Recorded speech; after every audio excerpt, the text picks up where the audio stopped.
Hallo liebe Bierfreunde, heute bleiben wir in unserer Region. Heute gibt es Bier der Brauerei Faselbräu. Viel Spaß!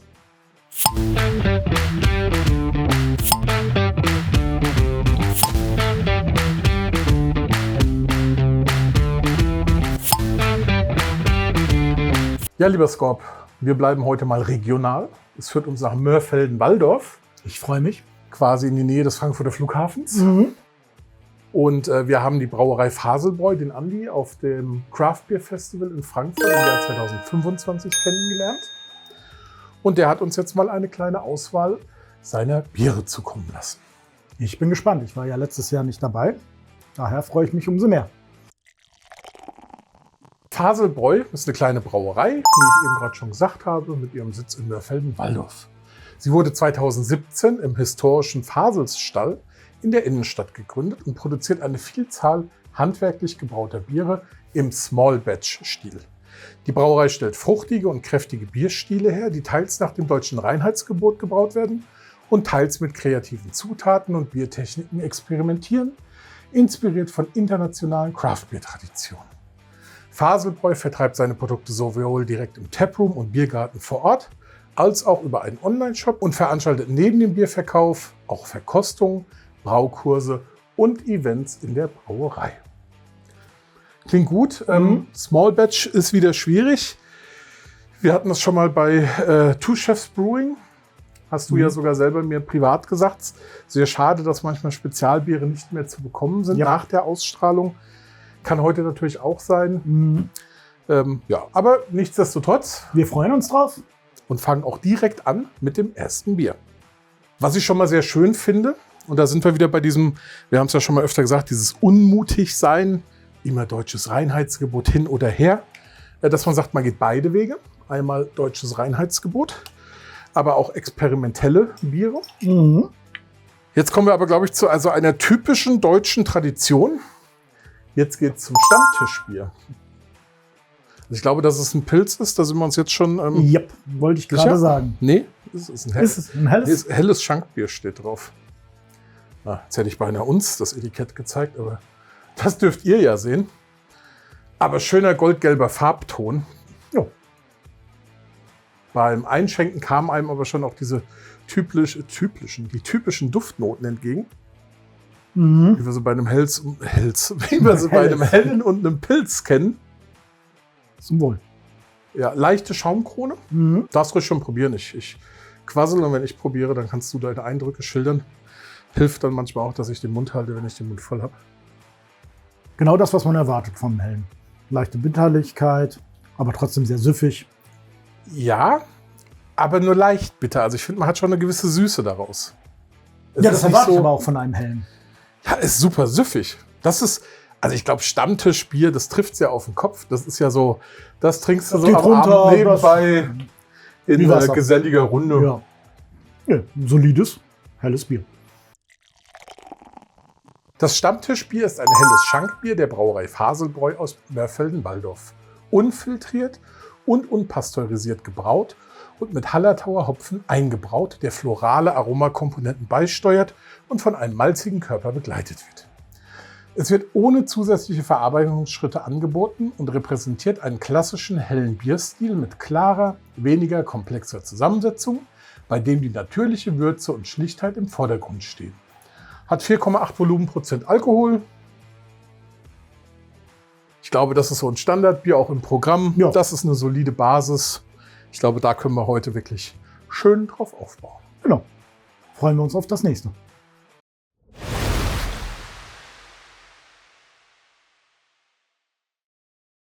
Ich gehe auch davon aus, allen Kritikern zum Trotz oder so, das ist deutsches Reinheitsgebot. Da ist nichts drin, was nicht reingehört. Das ist gute Handwerkskunst. Schauen wir uns mal das zweite Bier an. Das zweite Bier heißt Downtree und ist ein Peach Gose. Sowas hatten wir, glaube ich, noch nicht.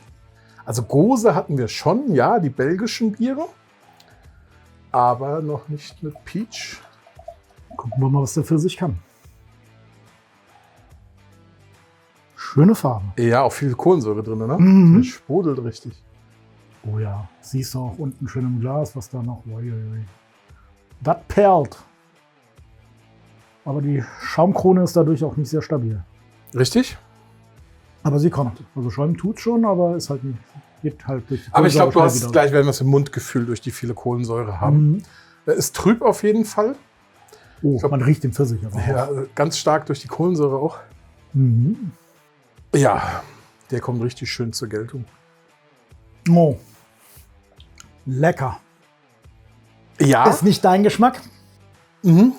das ist wieder dieses Also ein Grenzwertige. Tick zu sauer für dich, ne? Nee, es ist gerade noch die Grenze. Oh, ich finde Aber das man schön. schmeckt die Säure, definitiv. Auch diese Pfirsichnote da drin. Perlt schön. Ja. Ja, das ist gefährlich, finde ich. Ja, ich muss gerade überlegen, also es ist kein Sauerbier, definitiv nicht. Nein, da ist es noch Es weit ist auch eine entfernt. ganz, ganz leichte Säure. Ich glaube, das ist wirklich so ein schönes Sommerbier. Das macht dann nochmal so. Das ist immer, wie gesagt, das ist auch schön gefährlich, weil das geht wieder runter wie Wasser, weißt du? Das genießt du nicht nur, sondern da kannst du auch von ein paar wegzischen. Das stimmt, geht runter wie stilles Wasser. Zischt wie Apfelsaft.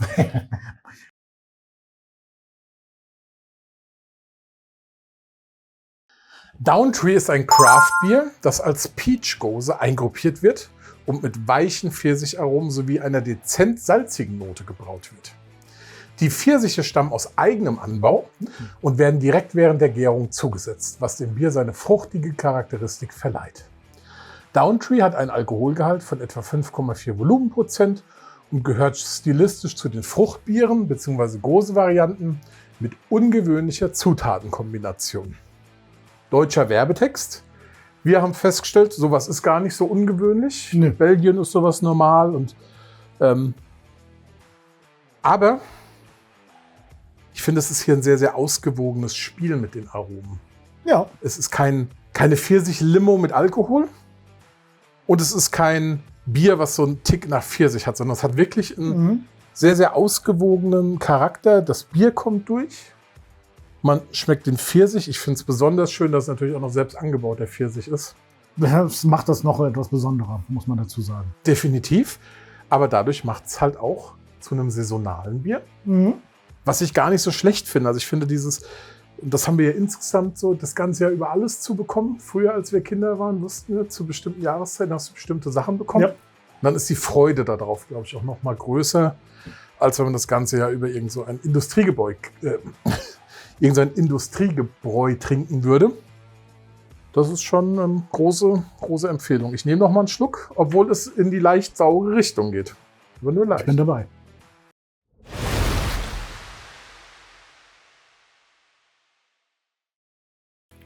Und jetzt muss ich sagen, nach den ersten 2 Bieren, wir haben Halbzeit, wir haben heute 4 Biere.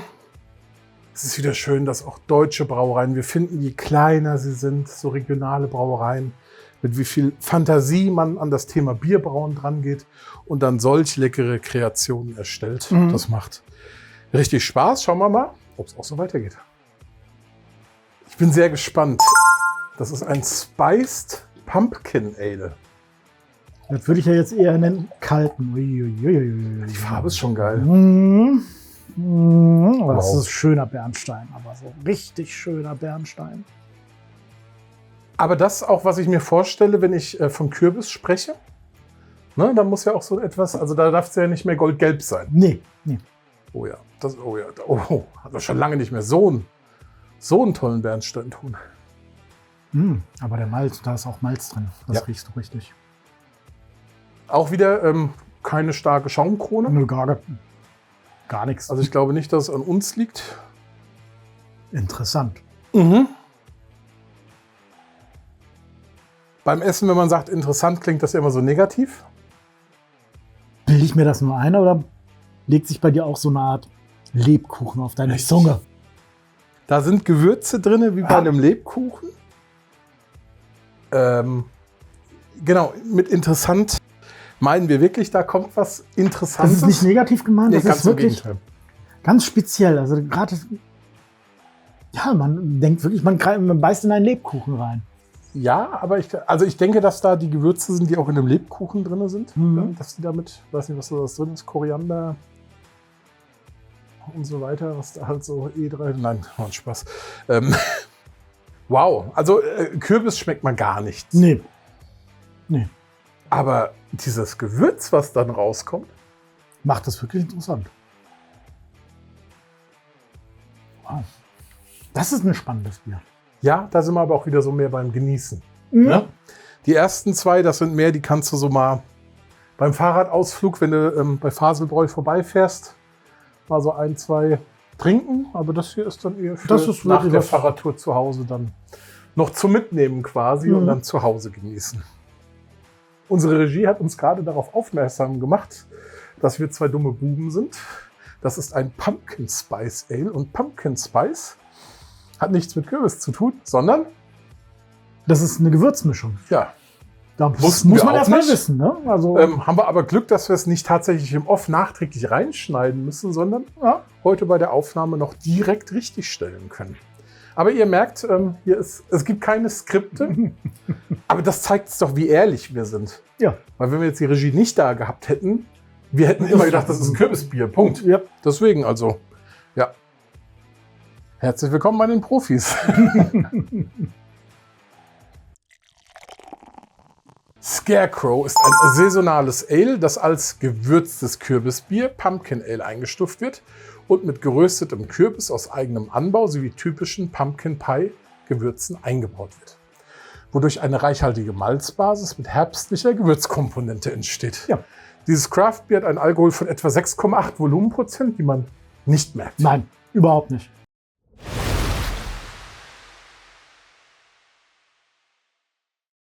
Ich bin ehrlich, kommt selten vor, aber wir haben gerade die Flasche leer getrunken. Das hat richtig Das ist wirklich Spaß selten. gemacht. Ja, wir kommen leider schon zum letzten Bier. Es ist wirklich schade. Also Faselbräu hat hier echt ein paar Hammer rausgehauen, die wir so nicht erwartet haben. Ne? Nicht von der deutschen Brauerei. Wenn es wir- jetzt Belgien oder Niederlande wären, hätten wir es erwartet, mehr oder minder. Mhm. Ich würde sagen, Craft Beer Festival 2026, wenn wir sie sehen, nageln wir sie fest und Ja. werden noch eine Sendung dann machen. Mhm. Nächstes Jahr mit Mal neuen gucken, Bieren. was sie dieses Jahr im Garten angepflanzt haben. Ne? Ja. Ich hoffe, vom Namen her darf ich mich freuen. Wir kommen zum Dark Moon. Das klingt natürlich schon nach einem dunklen Bier. Wie ja jeder weiß, ich liebe es. Ja, wobei die Artemis 2 auch wieder bewiesen hat, dass die dunkle Seite nicht existiert. Oh, Ist dunkel, wa? das ist stockdunkel. Ah, Bin ich ja schon wieder die Schokolade. Hm. bin ich auch schon wieder schockverliebt. Mhm. Also du weißt, ich trinke gerne diese Stouts. Wir hatten schon viele besondere. Aber so einen intensiven zartbitter Schokolade- und Kaffeegeschmack Unbeschreiblich. hatten wir noch nie. Wow.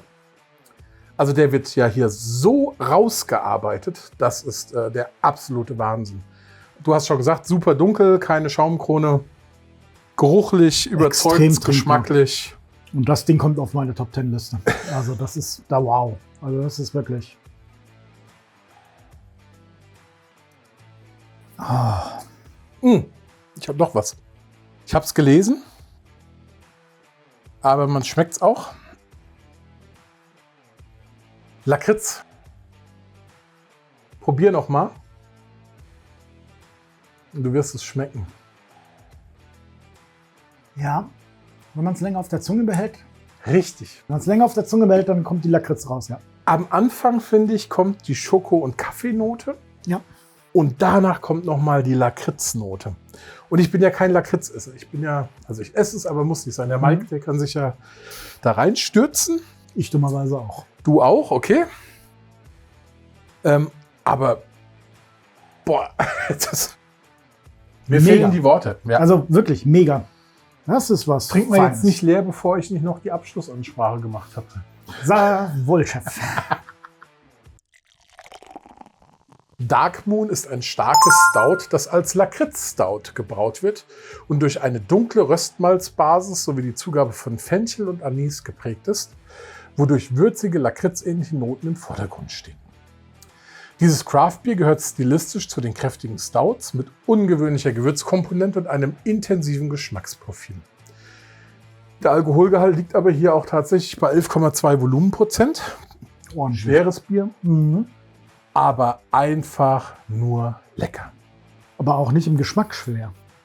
Nein, ganz im Gegenteil. Wobei ich finde, es ist leicht sämig auf der Zunge. Das gibt nochmal ein ganz anderes Gefühl von der Flüssigkeit im Mund. Ja, fantastisch. Das ist wirklich fantastisch. Was ganz Besonderes auf jeden Fall, ja. Ich finde, war ein schöner Querschnitt durch die Palette. Wir haben mit einem hellen, mit einem Stammtischbier angefangen. Haben uns mit einem Bier mit Pfirsich aus eigenem Anbau gesteigert. Pumpkin Spice, wo auch wirklich die Gewürze durchkamen bis zu diesem Lakritz-Stout. Also war eine sehr runde Sache. Vielen Dank für eure Unterstützung für die Sendung. An Faselbräu natürlich. Und ihr könnt uns unterstützen, indem ihr Abo dalasst, Like, kommentiert, euren Freunden davon erzählt und mit uns in die Welt der Craft-Biere eintaucht, die ja leider auf dem absteigenden Ast ist. Ja, leider.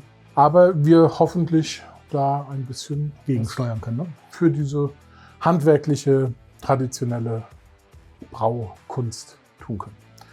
Habt immer ein schönes Bier im Glas und schaut euch gerne unsere anderen Videos ein. Alle 2 Wochen ein neues, neue Brauerei, neue Eindrücke. Bis zum nächsten Mal. Wir freuen Macht's uns. gut. Ciao. Tschüss.